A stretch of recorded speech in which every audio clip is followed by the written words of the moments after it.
I'll be back, man. I'm leaving out the chat.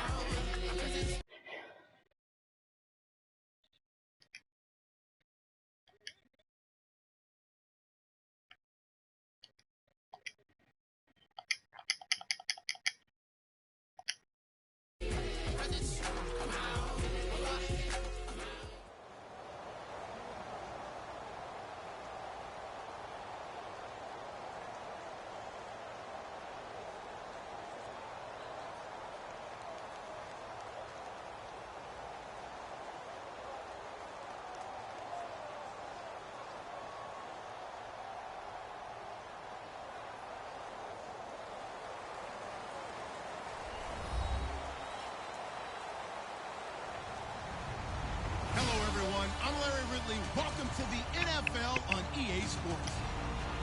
We've got a good one on tap today, and there's going to be two quarterbacks ready to get it done on the gridiron.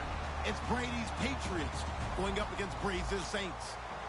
With that, let's get you out to the Bayou. We're standing by as our commentary team of Brandon Guyton and Charles Davis. First opened back in 1975. There's a look inside the iconic Mercedes-Benz Superdome in downtown New Orleans. Straight ahead, we've got a good one on tap here between the New England Patriots and the New Orleans Saints.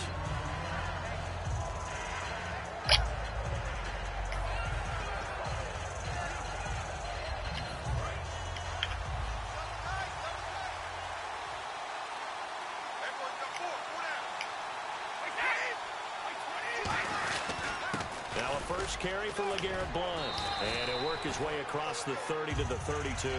And LeGarrette Blount just does not go down easy. You know, from my experience as a defensive back, this was a difficult guy to try and tackle because of the force that he runs with, and he's not going to be daunted no matter it's the first quarter or the fourth quarter, Brandon. Well, what shocks me about last year, 18 touchdowns. Where the yards were pretty good, 1161. But when I think of New England, I don't think of a running back getting 18 touchdowns. You know, that to me, it was the combo that made the 2016 season for him. Most yards in his career, most touchdowns in his career by far. And he's the type of guy that, hey, you want to give it to me inside the 5? He doesn't believe anyone's going to stop him. Ah, yes, Brady to Gronk. You think these two are in sync? Without a doubt. And look, they both understand what they can do for each other. Gronk knows if he gets open, the ball's going to be there. And Tom Brady knows what a great security blanket Gronk is. When all else fails, you find big 87. Now that's staying ahead of the chains. Really good pickup on first down, hitting the tight end there. Now brings up a second and manageable. Just found a hole in that zone. And nothing doing. He's immediately taken down at the line of scrimmage. They'll lose a yard, and it brings up third. But when it comes to the running game, the New England Patriots, they're one of the few teams in the NFL that I don't think care much about balancing things out. Last year, to your point, 5th in passing yardage, number 30 in the run game. What they want to do each and every week is make a game plan based on their opponent, not so much their own personnel, and they try to attack that way. He gets 7 out of it, and he also gets a first. And the defense with their backs against the wall a little bit here as the offense is in the red zone. Into the red zone, it's Brady. Deep drop. Dumps it off to Lewis. And he'll go down here at the 12-yard line. Give him 9 on the play, and that'll make it 2nd and short. And they're getting him involved early. You feel like they saw something on tape, or they just have a sense with him because he's had a good week of practice or something in that area that they want him involved, just as you said. They want him to touch it either in the running game or the passing game, but they must like the matchups they're getting. Only a yard on the pickup, so a good situation on 2nd and 2. It's now 3rd and 1. As the offensive starters pop up on your screen, Charles, let me ask you, Chris Hogan, what does he bring to this offense? A guy that you look at and really don't circle in your game plan. There's other guys that you look at, then you realize this guy can do damage. Finds his way open on almost every snap. Everyone understood their role on that play. 3rd and 1. You know the defensive guys, they're trying to get down and get low and get leverage on the offensive lineman, but they didn't allow that to happen. They created a crease and allowed him to get through for a first down.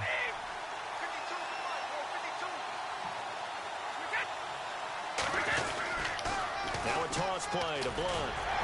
And he'll be stopped about a yard shy of the goal line after a pickup of about 3. And now a look look at the Saints starting defense. Stephon Anthony acclimated quite quickly to the NFL. As soon as he joined the team, he became their leading tackler.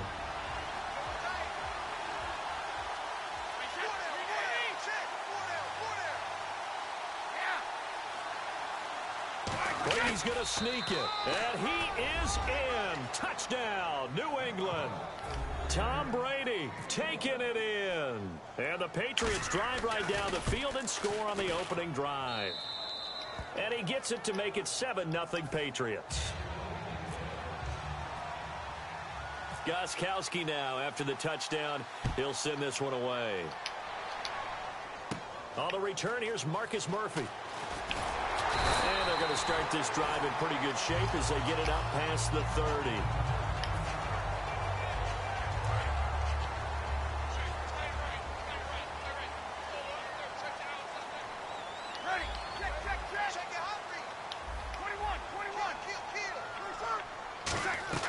Throwing on first down is Breeze.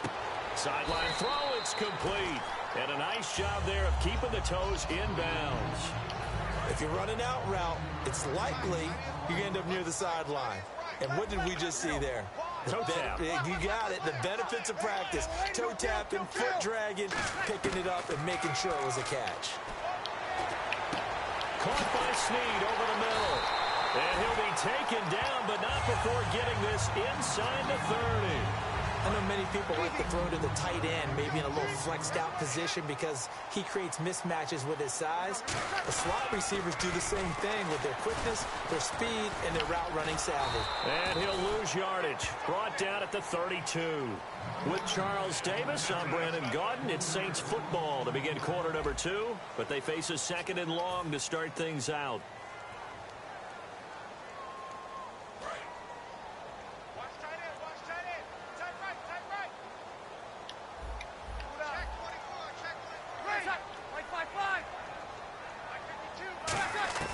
Breeze to throw on second down.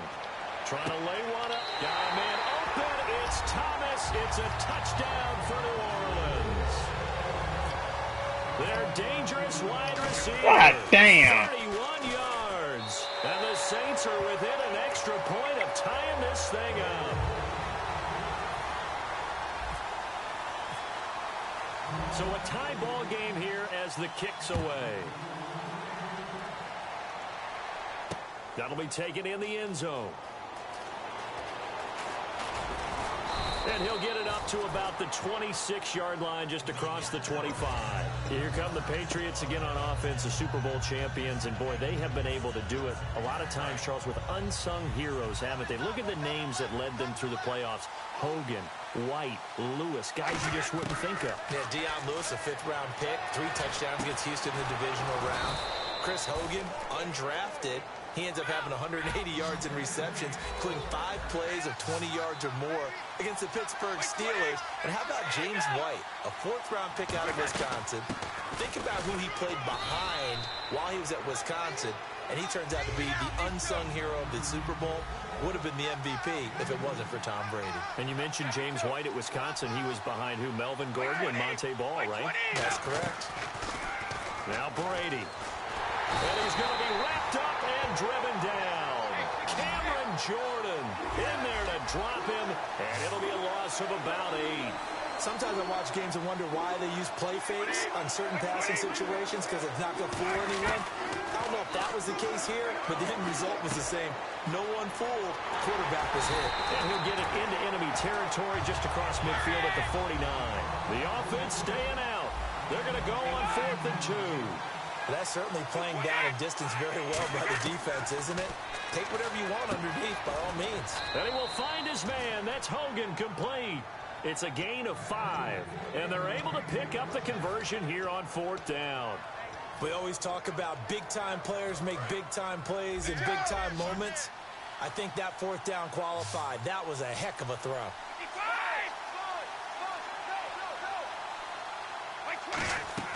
Now a play fake here on 1st down. Flushed out right. A hit as he throws there, incomplete. He was looking for Julian Edelman that time. And that'll bring up 2nd down. Not too many things get to a quarterback of this magnitude but I think it's safe to say that pressure can get to any quarterback. Now, he's obviously a great franchise quarterback, but felt the pressure, threw it incomplete. Looking back to the air on second down, it's Brady. Flush to his right. And complete on the right side to Bennett. That catch good for only a yard, and it'll be third down. Well, the strategy was evident there. Get it to your tight end and make it a one-on-one play with a cornerback. Who's usually going to win that one? The tight end, but not there. Not in this situation. How about the corner defeating that logic and making a really nice tackle? Throwing now is Brady. Over the middle, that's caught by Hogan. This would have been a 54-yard boot had they tried a field goal, but they will not try a field goal. They're going for it. Like 20, like 20.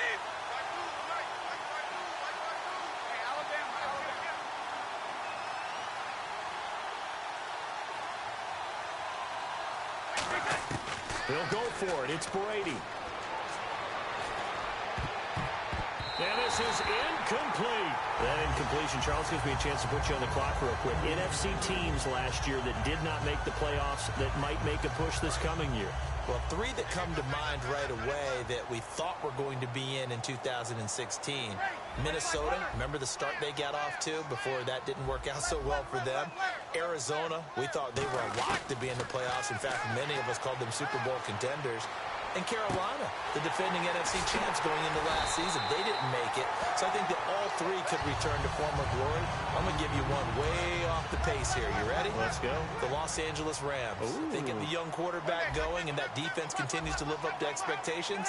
They can make a real strong push in the West. They've got the D. You're right. They just need the O. This is Ingram on 1st and 10. And they'll get this one down to about the 20-yard line. For Ingram, he topped the 1,000-yard mark this year for the first time in his 6-year career. Didn't he just come out of Alabama last year? That's what it feels like, right? I mean, hard it's to amazing. believe 6 seasons he's had. Won a Heisman Trophy there, finally over 1,000 yards as a pro, and he increased his number of long runs to becoming a much better ball carrier into the secondary. On 1st and 10, here's Breeze. Going for it all. And this is intercepted, but they'll say out of bounds. So very close to a turnover there in the end zone. And a pause in the action because the booth, they see something that they want to take another peek at to find out if this was a touchdown or not. No gain, and it's second down.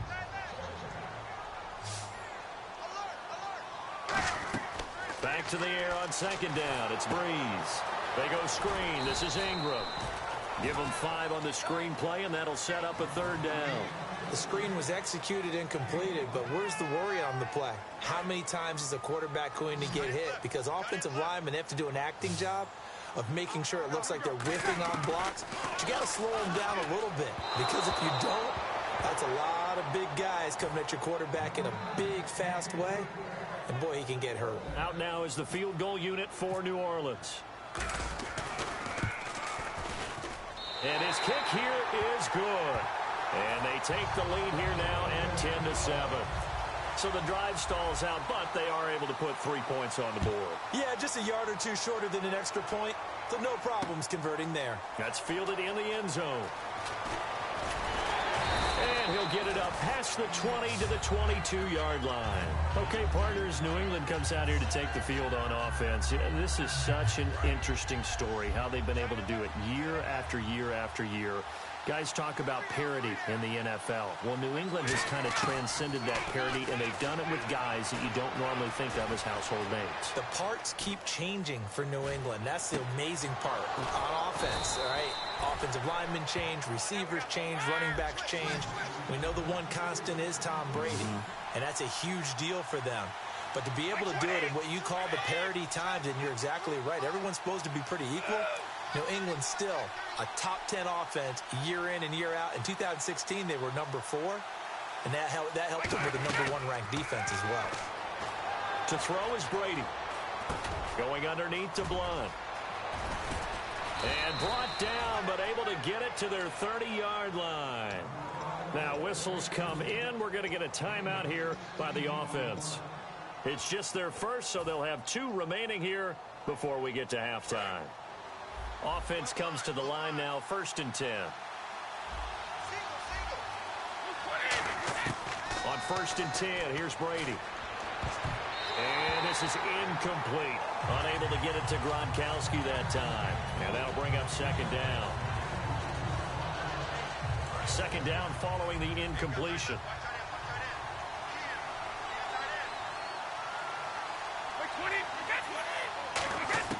Again, they'll throw with Brady.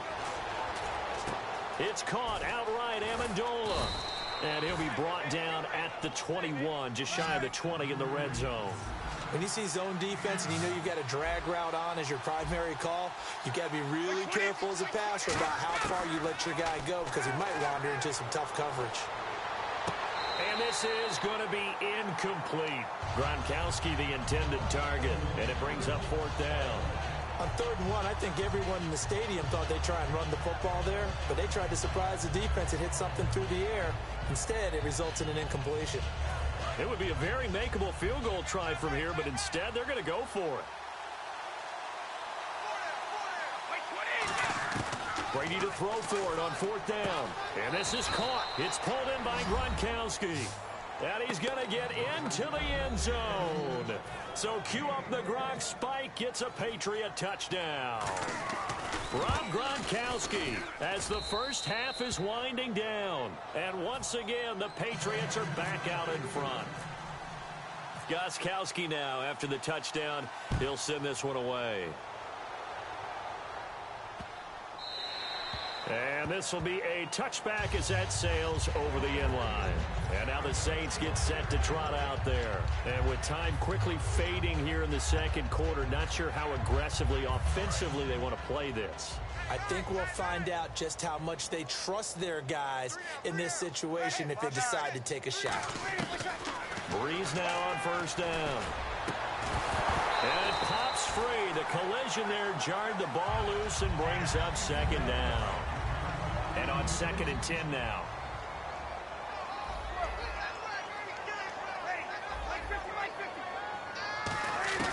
Breeze will try again on 2nd down. And that'll be incomplete with 11 seconds remaining now. Trying to get it to Willie Snead there. And it's 3rd down. It's always tough for the guys throwing the football when they think they've got a completion and the ball's almost there, and then someone sneaks a hand or two in and bats it away. Now Breeze on 3rd down. He's going to rifle one deep left side.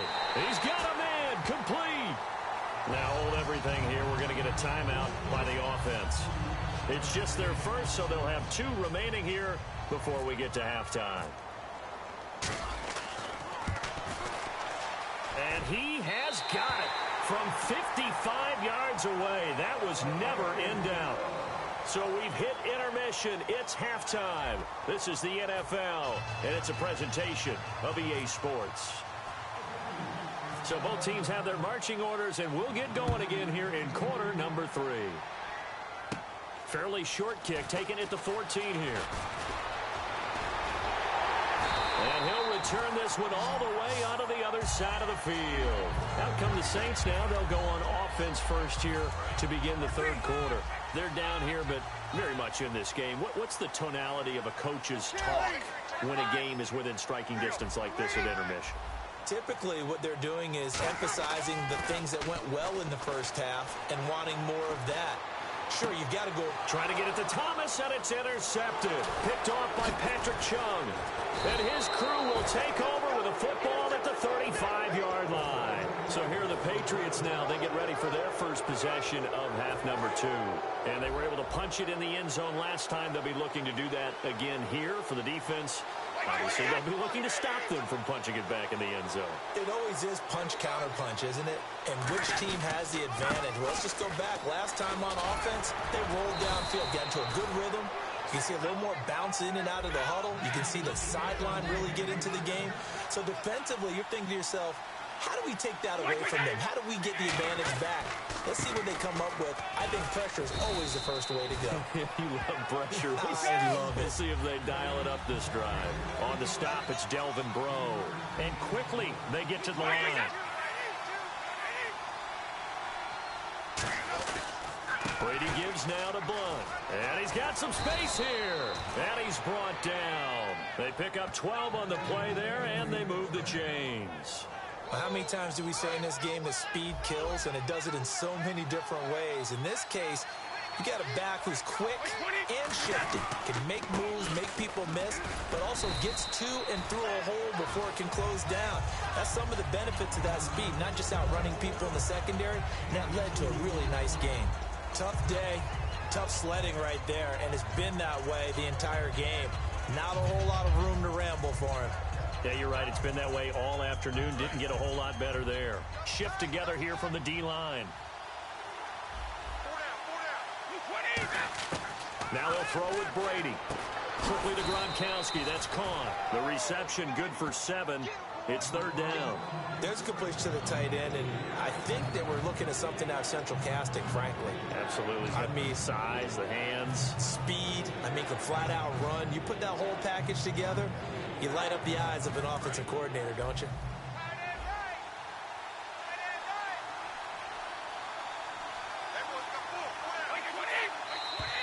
Now flags come in. Looked like one of the Patriots might have moved.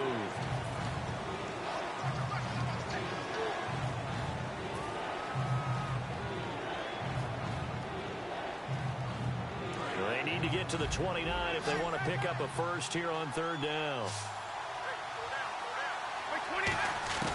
Throwing is Brady on third down. Looking for Gronkowski, and he's got him complete. It goes as a gain of 8, and it moves the chains. Brandon, with the way things are going with Tom Brady finding Gronk as many times as he has in this game, and the team is winning, you think at some point maybe even Brady will do the Gronk dance? Well, if he does that Gronk dance, Davis, that means you have to do that, Gronk. And he's in. Touchdown, Patriots. Rob Gronkowski, his second touchdown of the afternoon. And the Patriots add 6 to their lead. In order to lead in a game, you're going to get plenty of contributors, but that's his second touchdown catch of this game. He's one of the key guys in this one. And you better believe he'll be looking for the hat trick here as this one continues to go. Fairly short kick, taken at the 14 here. And a nice return sets him up pretty good here at the 30-yard line. Out onto the field comes New Orleans. They trail offense, first time to touch the ball in quarter 3, and we'll see what they can do. And I can't wait to see what they have planned, because some teams script to start a half. Other teams just go, okay, these are the sequence of plays we want to run. These things worked well for us. And sometimes they throw in that big chunk play right away. Shocker. Try and get after them early and try and create a big play to give themselves some momentum. See what they have up their sleeve.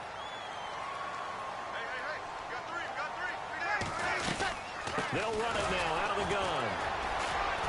And able to break one tackle, but then quickly brought down. But a nice little gain. A good run there on first down, and it'll leave them with a 2nd and 2.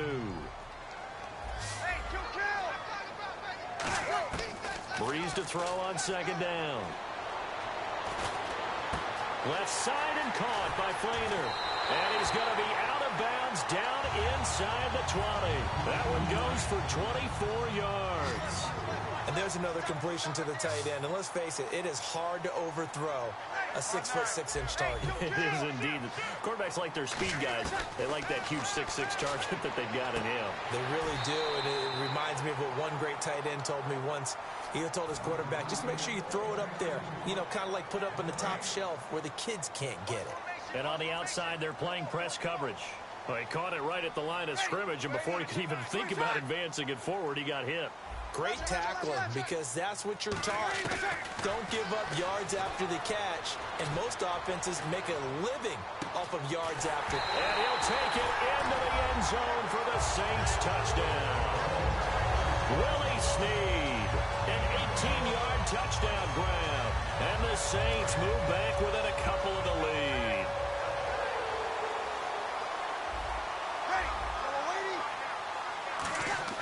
Breeze is going to throw. And this one incomplete.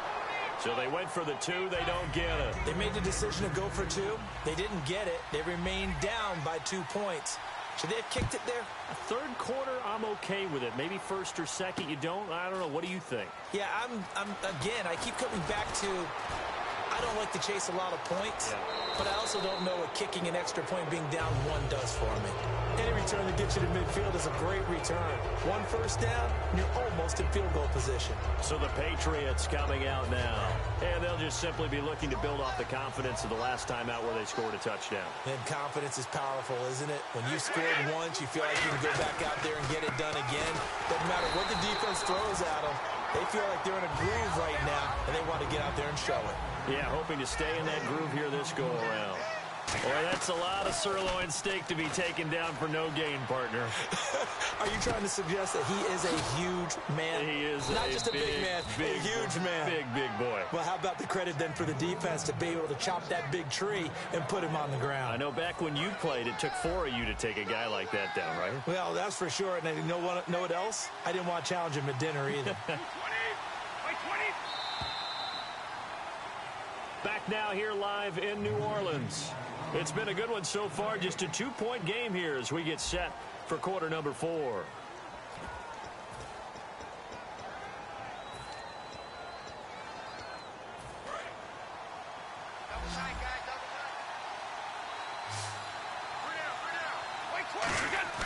They go play action here on. Oh, he can't get away, and Brady will go down.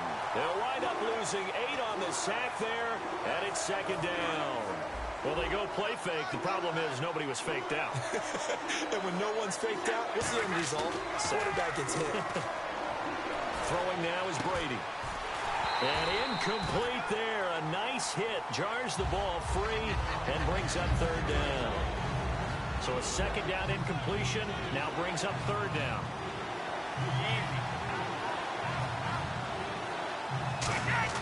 Here's Brady to throw. And will be wrapped up around the waist and pushed down. Haoli Kikaha able to get him down for a loss of 11 on the play. And it'll be 4th down.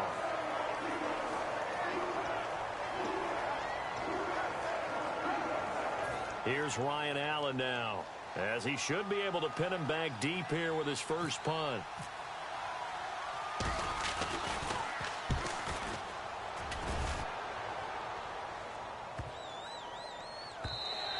And this is going to hit the goal line and continue on into the end zone for a touchback.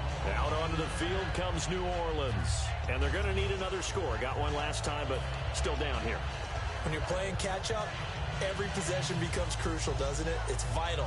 Get back out on the field, punch it in the end zone again. They know it's not easy, but what they do have going for them, they did score the last time. They think they've got a good formula working. And what about the defense? Well, now you're just saying to yourself, okay, we gave up a score last time.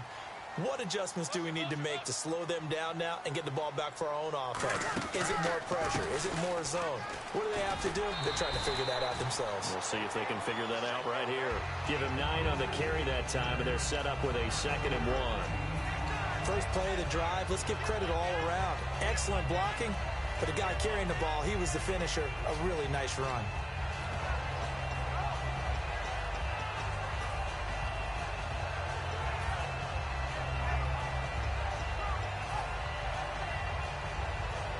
See if they stay on the ground for 2nd down.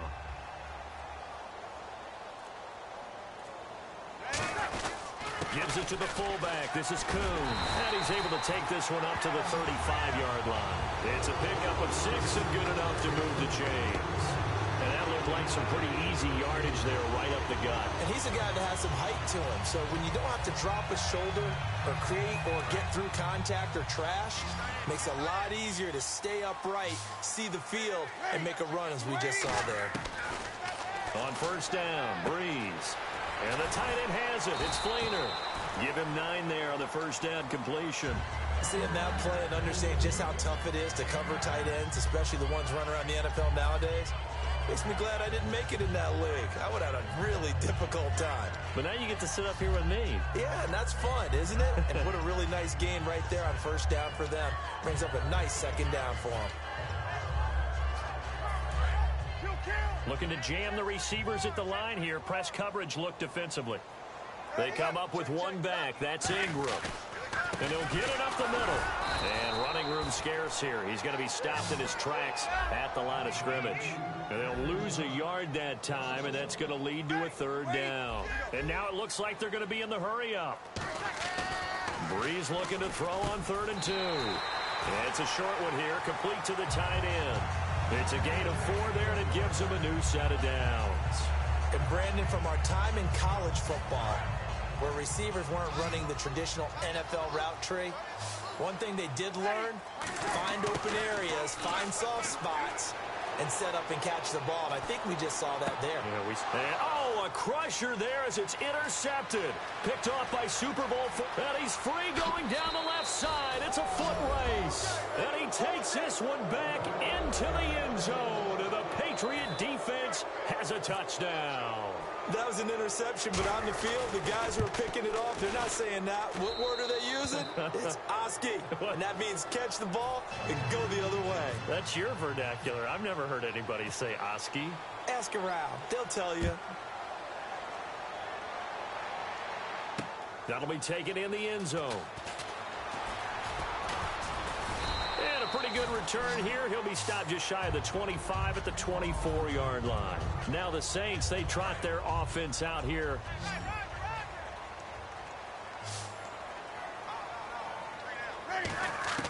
Now Breeze. He's going to let it fly. So they took a shot on 1st down but couldn't connect. So the incomplete pass brings up 2nd down. The best receivers we know always tease their quarterbacks that, hey, no matter what you do, you cannot overthrow me. Well, guess what? That's exactly what happened. And he goes down. It's a Patriot sack. Jabal Sheard in there to drop him as the clock continues to roll. And now they're in the hurry-up. Breeze to throw. He's got his man on the crossing route. They'll wind up with 17 on that one, but they're still a bit short here for 4th. Boy, they had a lot of real estate to make up there, but what a big-time play for them. Nice completion, excellent gain. Now they're in 4th and manageable. Just a little short, though, with that marker. Now Breeze. And he's got Snead. That one good for 10 yards. And on 4th down, they're able to convert and move the sticks. And they're going to hurry back to the line now. Back to throw Breeze. He couldn't quite hold it. Got hit. Ball pops out. Incomplete. But not the position they want to be in. Still a very, very small chance here, but they almost need a miracle. Agreed. That means they've got to get it to the sidelines, get out of bounds, and preserve clock. And his throw's going to be incomplete. The tight end, Josh Hill, was the target. And that takes us from 2nd to 3rd down. As a general rule, receivers love the comeback route because it puts them right in the sight lines of the guy throwing the ball. But in this case, the defender saw it and were able to knock it away. And almost picked off. I guess the good news for them now, it's 4th down.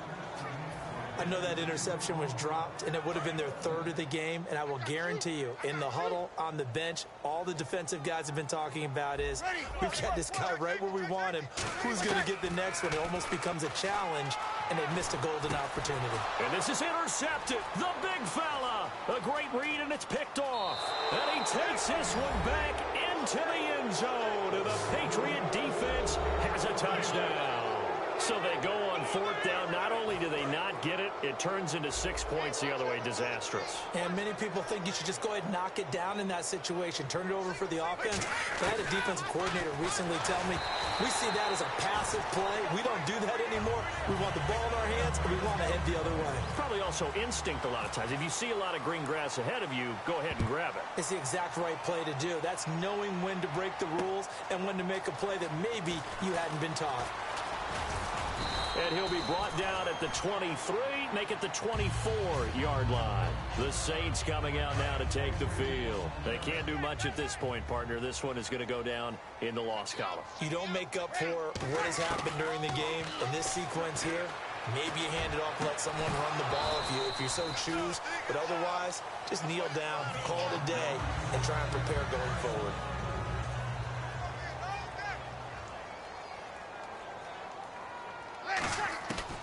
plays again here on 2nd and 10. Now a desperation throw deep and got his man complete. And he takes this one all the way across midfield into enemy territory down to the 40-yard line.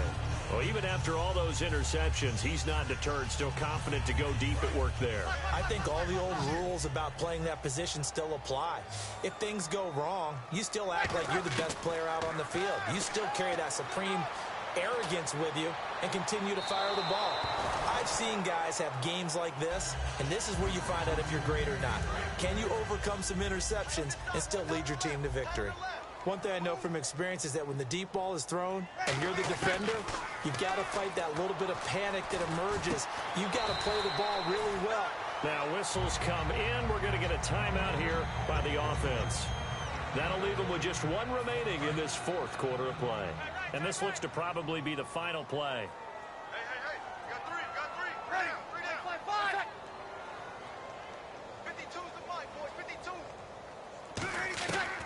One final try here for Breeze.